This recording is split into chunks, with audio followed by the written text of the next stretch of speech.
Are you there? Where are you? Reply to me! Oh, Stephanie. Long time no see. Never mind a long time no see. What do you think you're doing turning down my wedding invitation? You mean you're not coming? Huh? I invited you to my lavish wedding because I felt bad for you being a pitiful reject with no friends. And you had the nerve to send it back with the not attending box ticked? What the hell do you think you're doing? I'm busy that day. It's my wedding day, for heaven's sake. You should be dropping all your plans and rushing at the chance to give me and my fiancé your blessing. Isn't that what best friends are for? Best friends? Who? Me and you, obviously. Did you forget all about how close we were in college? There was you living out your days on campus in introverted solitude with a life less exciting than a pile of rocks. When I, the queen of all extroverts, unparalleled in beauty and popularity, was so kind to shine a beam of hope on your tragic existence and became your friend. You mean you just wanted me to hang out with you to make yourself look better? That hardly qualifies us as best friends. If anything, it just makes you a selfish narcissist. Anyway, Taylor is my best friend. Huh? Taylor? You mean that filthy peasant with no parents who's so poor she couldn't even afford to buy lunch? That Taylor? I'd prefer if you didn't talk about my friend that way. Isn't it the truth, though, lol? Anyway, enough of that. Let's get to business. I want to give you the maid of honor speech at my wedding. What? Plus, you can sing and play piano, right? I heard you were pretty good. I want you to perform for everyone after your speech. No, I made it very clear when I returned the invitation that I won't be attending. My schedule's full up. Well, you should make room in it to attend your best friend's wedding. Besides, why would you send me the invitation with less than a month to go until the ceremony? Even if I wanted to go, it'd be impossible on the timescale. Well, make it possible then. No, it's impossible because I have important business on that day I absolutely cannot get out of. What? You mean there's something more important than my wedding? That's exactly what I mean. Go on then, what is it? My boss's wedding. Seriously? You'd miss your best friend's wedding to go to some random guy from work's wedding instead? He's my boss, not some rando. And actually, he's a great guy who's always been there for me. I think it makes perfect sense to prioritize him over you. Are you saying I wasn't there for you back in college? You probably wouldn't have even made it through without me. The only thing I remember are your weird attempts to one-up me and put me down in front of everyone. No. Anyway, I can't help but feel that the only reason you sent me an invitation is because everyone else declined you. So you sent me one in an attempt to bolster the number, so that people who do attend don't realize everyone actually hates you. Sound accurate? It's not like that at all. I hit the bullseye, didn't I? I mean, come on, really? Best friends? Don't make me laugh. I'm done with this conversation. Good luck with your wedding.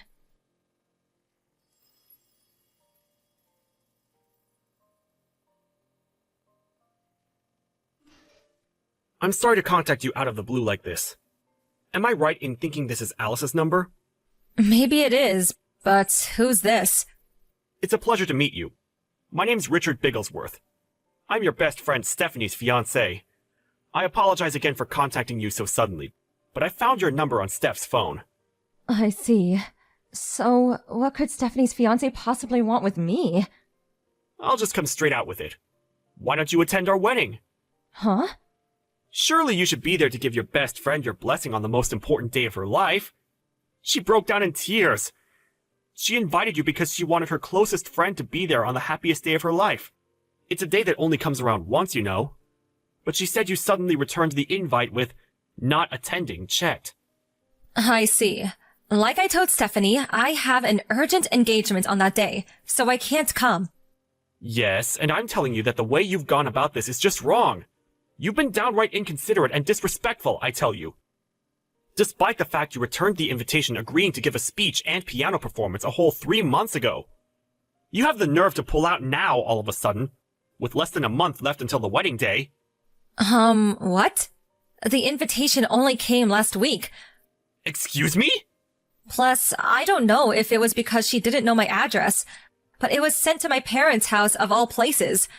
I immediately sent it back, making my intention not to attend crystal clear. And then Stephanie messaged me 2 days ago. She demanded that I attend no matter what, seemingly having no concern whatsoever for the fact that I already have plans of my own. That was also the first I'd heard of the speech and piano performance. Obviously, I told her that it was impossible to. Wait, what? None of this makes sense. It's exactly like I said. I didn't even know she was getting married until the invitation showed up at my parents' place last week. Say what now? To think you call yourself a best friend. That's abhorrent. Listen, Richard, you don't seem like a bad guy, so I'm going to explain this to you nicely. But me and Stephanie haven't spoke since college. It's been over 7 years. 7 years without so much as a single message exchanged between us. I haven't seen from her, heard from her, or even about her in all that time. Can you really call us best friends? What? None of this adds up. What's more, if I had to say one way or the other, far from being friends, I'd say we didn't actually get on that well at all. Really? Forgive me for asking you this, but do you think there's any chance her sending you an invitation might have something to do with the fact so many people, particularly people she listed as close friends, are turning down the invites? Are there really that many? About 90% of the invites she sent were declined. 90%? Jeez. Does that mean, while being fully aware of the situation, you messaged me without harboring a single doubt as to why no one wants to associate with her? You were listed number 1 as her closest friend, but she did say there was a chance you may have betrayed her. Betrayed her? How? Forgive me for dragging up the past here, Alice, but she told me the story of the time you and her were fighting over a certain boy in college. Eventually, that boy chose her over you, and they started dating. She explained how the two of you made peace a few days later, but she did say there was a hostile atmosphere for a little while because you were jealous. I did think that you holding a grudge against her for what happened back then made sense as a potential explanation for you not coming to the wedding.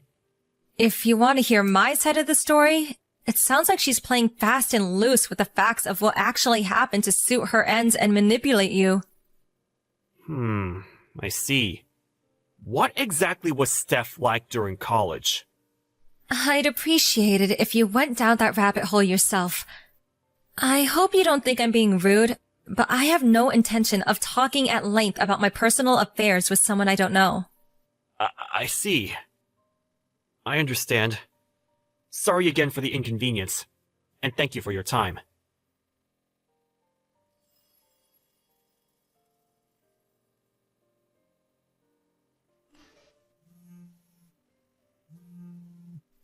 Alice, you scheming witch! What the hell did you say to him? What do you want? My fiancé broke off the engagement. You're behind this somehow. I know it. What did you do? I see.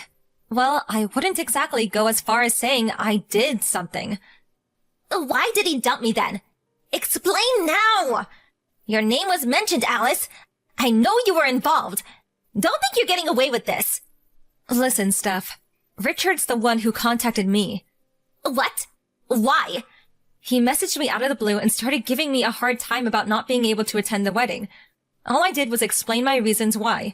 I also set him straight on the facts that me and you aren't best friends, or even regular friends, or acquaintances, and that, in fact, I've never liked you. After that, I politely requested he did his own research and leave me alone. What have you done? This is awful! Do you have any idea how much damage you've caused? You could have told a couple of white lies for me. What would have been the harm? Aren't we friends? No. Do you have any idea how many people you made cry in my immediate surroundings back then? What?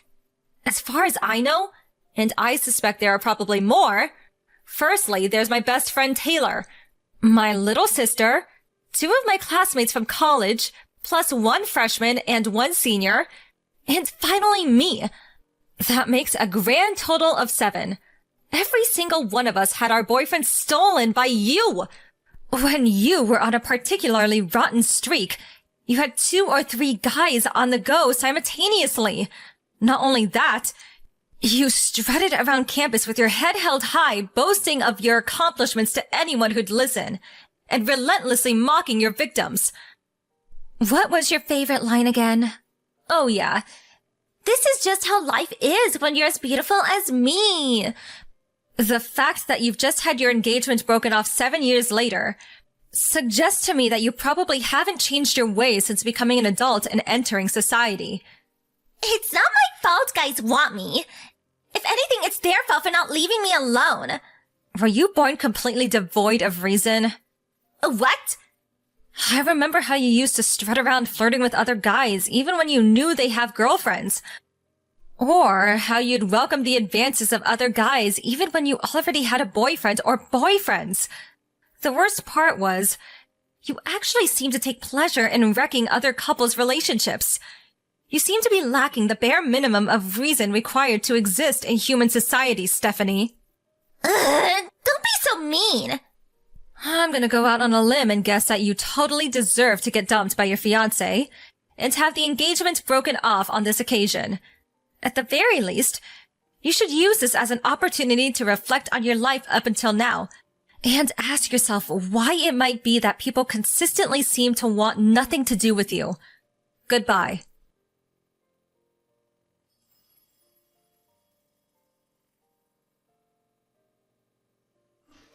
Richard messaged me again a couple of days later, apologizing profusely for the hassle his ex-fiancée had caused me. Our messages made him suspect her, and as well as keeping a close eye on her day-to-day movements, he conducted a thorough background check. When he did, he stumbled on an intricate web of lies involving several affairs, some of which he's still in the process of exposing. As things stand, his investigations have unearthed a whopping 3 secret lovers. On top of breaking the engagement, he not only took Stephanie to court for compensation, but all 3 of her lovers too. Obviously, the compensation also included the cost of the now cancelled wedding ceremony and honeymoon. It turns out their own wedding was intended to be quite the extravagant affair, the total cost amounting to somewhere in the region of an unbelievable $70,000, including the damages owed for the 3 affairs. She now owes over $76,000, and not being partially well off financially, is now desperately trying to claw her way out of self-induced debt hell. I don't know whether it's because she's super poor now, but my best friend Taylor said she saw her disappearing into a crowd of people the other day, wearing ripped clothes that looked like they hadn't been washed in weeks, and clutching some half-eaten bread crust like her life depended on it.